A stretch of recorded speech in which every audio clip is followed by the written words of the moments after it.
So you've been hearing about tariffs and trade wars all over the news. One country slaps tariffs on another, then that country hits back with their own tariffs, and suddenly everyone's talking about retaliation and economic domino effects. But what does it all mean? Should you care?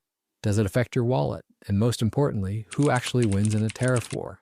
In this video, we'll break down tariff retaliation in a way that actually makes sense. You'll learn why countries impose tariffs in the first place, how retaliation works, and the ripple effects that can impact everything from your grocery bill to global economic stability. Think of it like a giant economic game of dominoes, where one small push can knock down pieces across the entire board.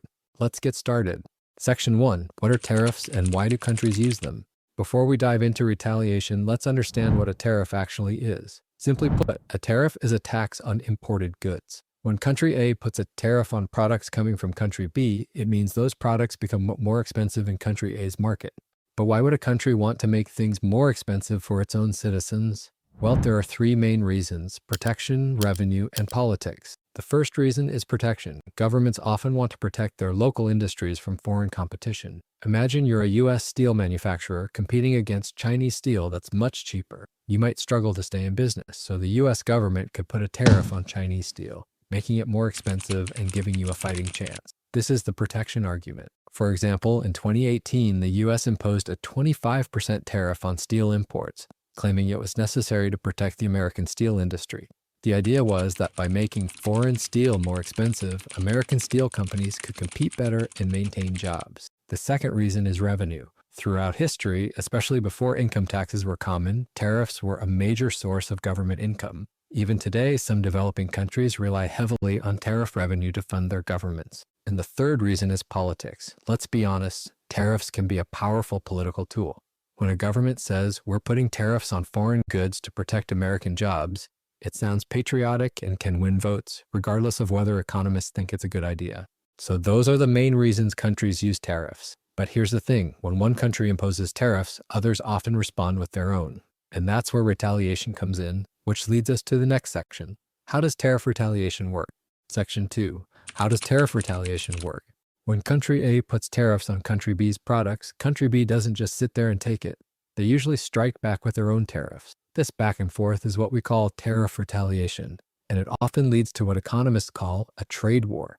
Let's look at a real example to understand how this works. In the U.S.-China trade war that started in 2018, the U.S. first imposed tariffs on $34 billion worth of Chinese goods, including machinery and electronics. Did China just accept this? Of course not. They immediately retaliated with equivalent tariffs on U.S. goods like soybeans, cars, and seafood. But it didn't stop there.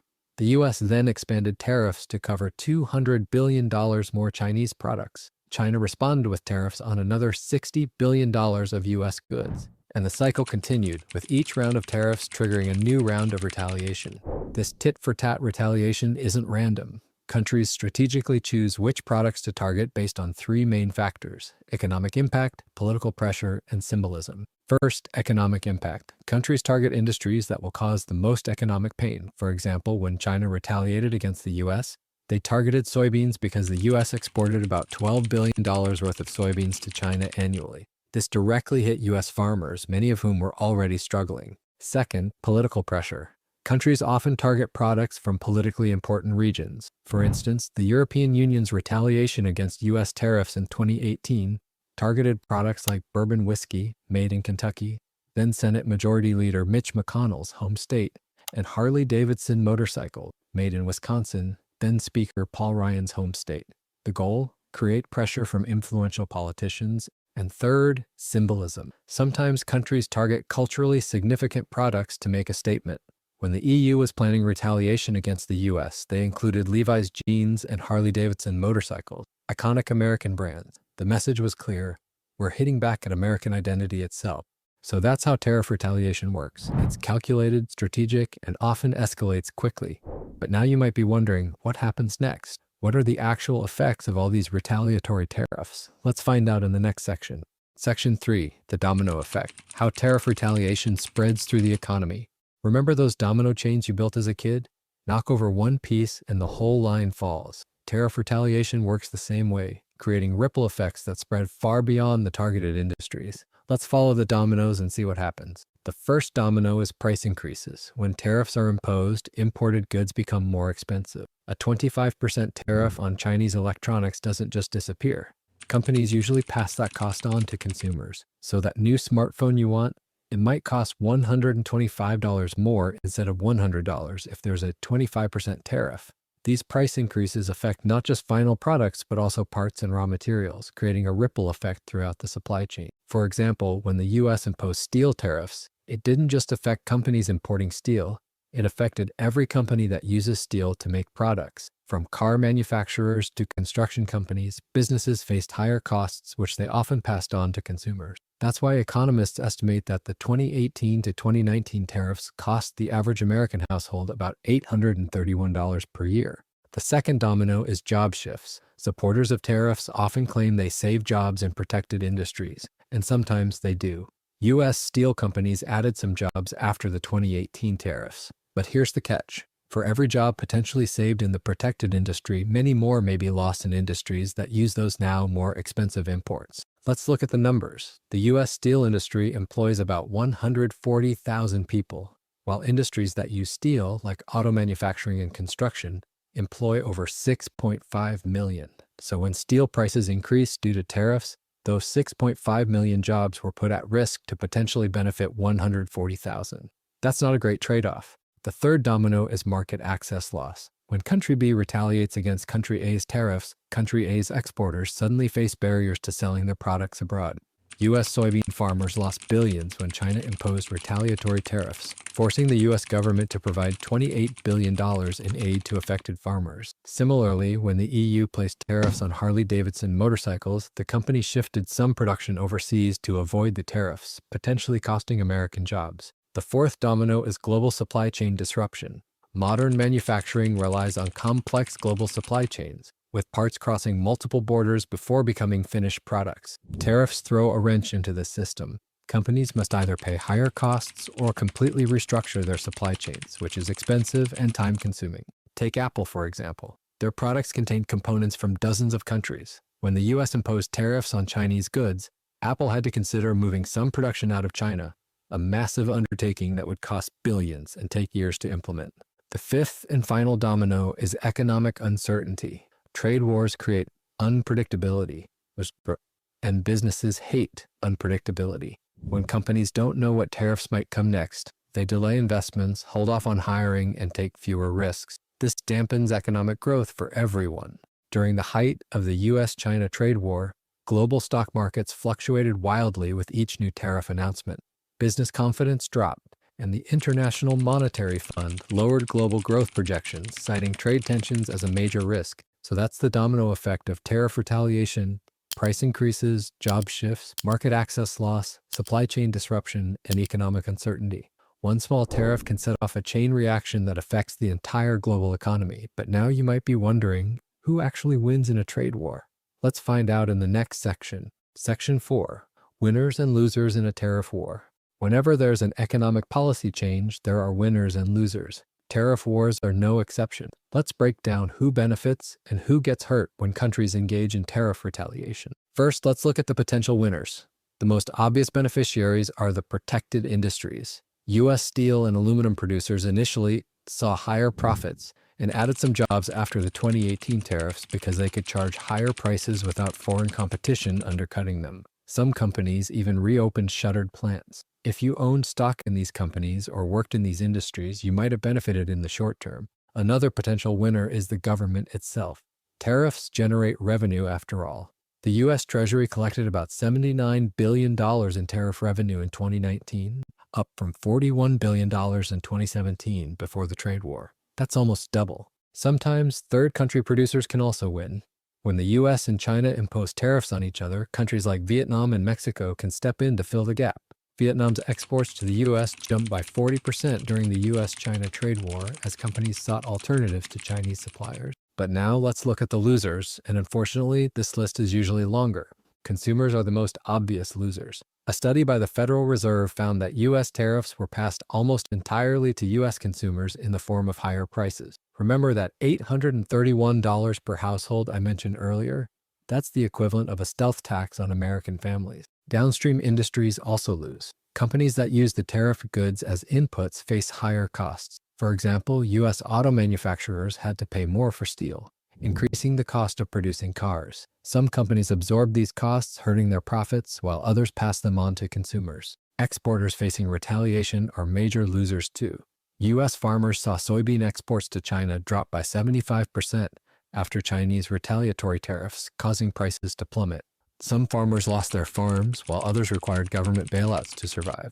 Workers in many sectors can also lose. While some jobs may be created in protected industries, more are often lost in other sectors. One study estimated that the U.S. tariffs implemented in 2018 to 2019 created about 126,900 manufacturing jobs, but destroyed 180,300 jobs throughout the economy for a net loss of 53,400 jobs. Finally, investors in the broader economy can lose. Trade wars create uncertainty, which markets hate.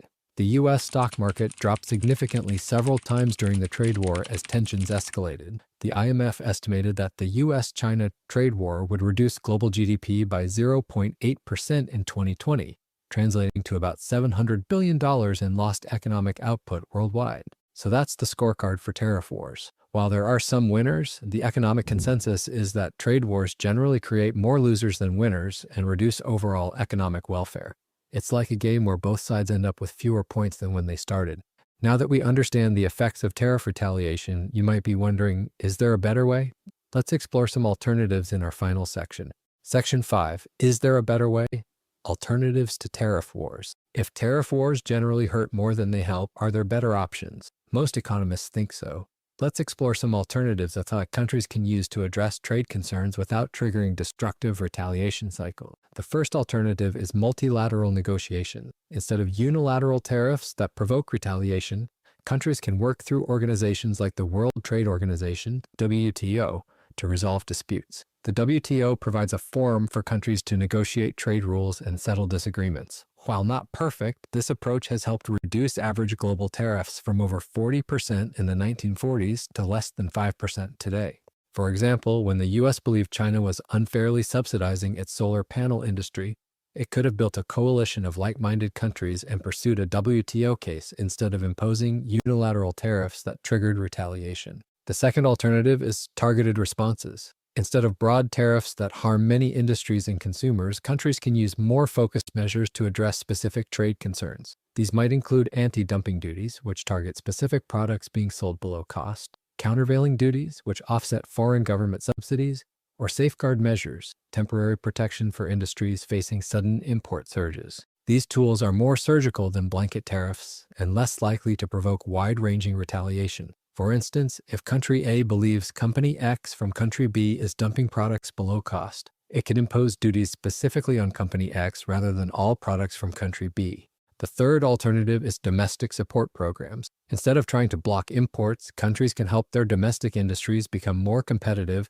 through education, research and development funding, infrastructure investment, and worker retraining programs. These approaches boost domestic industries without raising prices for consumers or inviting retaliation. South Korea, for example, transformed itself from one of the world's poorest countries to an industrial powerhouse, not by erecting trade barriers, but by investing heavily in education, infrastructure, and industrial policy that supported strategic industries. The fourth alternative is diplomatic pressure and international agreements. Countries can use diplomatic channels to address unfair trade practices, including negotiating new trade agreements with stronger protections for issues like intellectual property, labor standards, and environmental regulation. The Trans-Pacific Partnership, TPP, which the U.S. originally helped negotiate but later withdrew from, included provisions addressing many concerns about China's trade practices without resorting to blanket tariffs. And the fifth alternative is consumer education and labeling. If countries are concerned about supporting domestic industries, they can implement clear country of origin labeling and educate consumers about buying local products.